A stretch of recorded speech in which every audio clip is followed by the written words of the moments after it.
এখন পুরো রেডি হয়ে বের হয়ে গেলাম, কারণ যাচ্ছি মার্কেটে বাজার করার জন্য। মাসিক বাজার আজকে মাসের 6 তারিখ, না 7 তারিখ, সরি ভুল বলছি, 7 তারিখ মাসিক বাজার করা রয়েছে। তাই বের হয়ে ফোনটা অন করছি যেন একটু চলো বাজারটা করে নিয়ে আসি, বাজারটা করে নিয়ে আসি। যেহেতু মাসিক বাজারটা আর্জেন্ট দরকার প্রতিটা মানুষের, বাঁচতে হলে খেতে হলে বাজার করতে হবে। তারপর তোমরা বাজারে যাই, কী বাজার করি তোমাদের সাথে শেয়ার করে দেবো। ফাইনালি চলে আসলাম বাজার করার জন্য, কারণ এখন বাজে বেলা 11:30 বেজে গেছে। তখন আসছি মার্কেটে বাজার করার জন্য, আর সোজা এসে মার্কেটে ঢুকে গেছি। এই যে মার্কেটের ভিতরে, আর সামনেই দেখতে পাবো মাছের বাজারগুলা, মানে অনেকগুলা মাছের বাজার, মানে বড় একটা বাজার। সেটাকে কি বলবো জানি না, কিভাবে তোমাদেরকে বোঝাবো। এই জায়গায় আছে দুটা ডিমের দোকান পাশাপাশি, আর নিউ মার্কেট, এই দুইটাই ডিমের দোকান, বেশি নাই ডিমের দোকান। তারপরই হলো মাছ বাজারটা। এই যে মাছ বাজারটা, বড় একটা গিয়ে আছে, মাছের ঘর আছে, ও জায়গায় মাছ বিক্রি হয়। তারপর তোমার এসে দেখি কোনো মাছ পছন্দ হচ্ছে না, মাছের দামটা অনেক বেশি ছিল। তারপরে কি আর করব, ঘুরতে ঘুরতে কিনে নিলাম। এগুলো হলো ইলিশ মাছ, কাটা ইলিশ বলে মানুষে। তো মাছটা আমি খাই না, আর পাঙ্গাস মাছ তো একবারই খাই না, পাঙ্গাস মাছের কোনো গন্ধ আসে, তার জন্য পাঙ্গাস মাছ কখনোই খাওয়া হয় না। আর চলো তাই যাই এ জায়গা থেকে, এখন যাব মুরগি কেনার জন্য। চলে আসলাম মুরগি কেনার জন্য।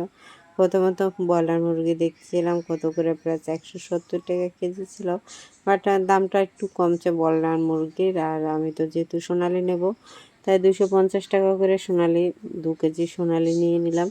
ঝটপট করে যে বাজার করে চলে গেলাম। এই জায়গায় মুরগি বাঁচতে দিয়ে চলে গেছি মশলা কেনার জন্য। তা চলে আসলাম মশলা কেনার জন্য। মশলার এত পরিমাণ দাম বলে বোঝাতে পারবো না। আমি 50 টাকায় এলাচ নিয়েছি, তা দেখে আমার একদমই পছন্দ হয় নাই। 50টা এলাচও ওঠে নাই, মানে এতটাই খারাপ লাগছে বলে বোঝাতে পারবো না। জিনিসটার এত পরিমাণ দাম, তবুও দাম থাকলেও মালটা তো নিতে হবে আমাদের, কারণ হচ্ছে যেটা আমাদের দরকার অবশ্যই নিতে হবে। আর আমার মশলা অবশ্যই দরকার ছিল অনেকটা। তারপরে এলাচটা নিয়ে চলে গেলাম সোজা সবজি বাজার। তাই আর ফোনটা বেশি ধরে রাখতে পারবো না, হাতে বাজারের ব্যাগ দুটা, তাই ব্যাগ ধরবো না, পার্স ব্যাগ ধরবো, তারপর মোবাইল ধরবো। তার জন্য আর মোবাইল দিয়ে ভিডিও করবো না। এরপর সোজা চলে যাব বাজার থেকে বাসায় গিয়ে তোমাদের সাথে কথা বলবো। কথা বলাটা খুবই মানে কষ্টজনক বাজারের ভিতরে বসে, কারণ অনেক লোক থাকে, তার ভিতর বাজার করা এবং কথা বলা দুটোই যায় না একসাথে। তবুও চেষ্টা করছি তোমাদেরকে একটু ভিডিও করে করে দেখাতে। একটু বাজার করে চলে আসলাম, বাজার করে চলে আসলাম। তাই চলো রান্না বান্না বসিয়ে দিই, যে কী কী রান্না করবো আজকে তোমাদের সাথে শেয়ার করে দিই, যে কী কী রান্না করবো। আজকে বেশি কিছু রান্না করবো না, একটু গোশ রান্না করব। আর প্রথমত ভাত বসিয়ে দিয়ে নিই, বেলায় 1টা বেজে গেছে, বাইরে থেকে আসতে আসতে বেলা 1টা বাজে। আর সবচেয়ে ভালো লাগতে আছে, শখের একটা জিনিস দাম করে আসছি, কত দাম টাম চাই তোমাদের সাথে পরে শেয়ার করব, ঠিক আছে, যে পরে শেয়ার করব। চলো রান্নাটা বসিয়ে দিই, ঝটপট করে ভাত বসিয়ে দিই, আর মাংসটা ভিজিয়ে রাখি। মাংসটাও তো ছুটতে হবে, তারপরে একটু খাবো, সকাল থেকে কিছুই খাইনি। তরকারি চুলা দিয়ে রাখছি, যে তরকারি রান্না হইতে আছে, রাইস কুকারে দিয়ে দিলাম। তাই চলো ঢাকনা দিয়ে ঢেকে দিই, রান্নাটা বসিয়ে দিচ্ছি, ঝটপট করে রান্নাটা হয়ে যাবে। বাজার টাজার করে এসে রান্না করাটা যে কষ্টের, এটা কেউ বোঝানো যায় না, যে কেউ কষ্টে যে বাজার করে সে বুঝতে পারে।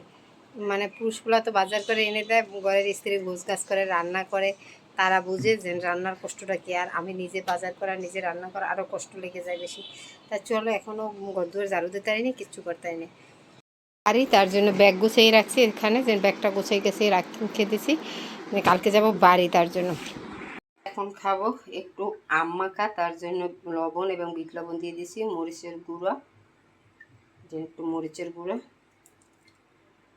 কাসুন্দি। আম মাখা খাবা কাসুন্দি দেবা না, সেটা তো হতেই পারে না। সামান্য একটু সরিষার তেল, সাথে আছে চিনি, দিয়ে ভালো করে একটু মেখে নিই। অসাধারণ একটি খাবার। এই আমটা আমার মেয়ের বাড়ি থেকে পাঠাইছে মেয়ে, তাই ওই আমটা মাখা খাবো। আমার মেয়ে আমার বয়সের চেয়ে বড়, বুঝতে হবে, মার চেয়ে মেয়ের বয়স বেশি, কিন্তু আমার মেয়ে আমাকে নাম মা বলে ডাকে, আমি নাম ধরে ডাকি। এই দেখো অসাধারণ একটি খাবার হলো। তোমাদের কার কার ভালো লাগছে সেই স্বাদ। চলো খাবারটা খেয়ে নিই। খাবার আমার দেখতেই পাচ্ছ, রাতের খাবারটা নিয়ে নিচ্ছি। এই যে একটা রসুন মাংসের ভিতর দিয়ে দিয়েছিলাম, একটা বড় রসুন, আর এই হলো ভাত। তাই চলো ভাতটা খেয়ে নিই।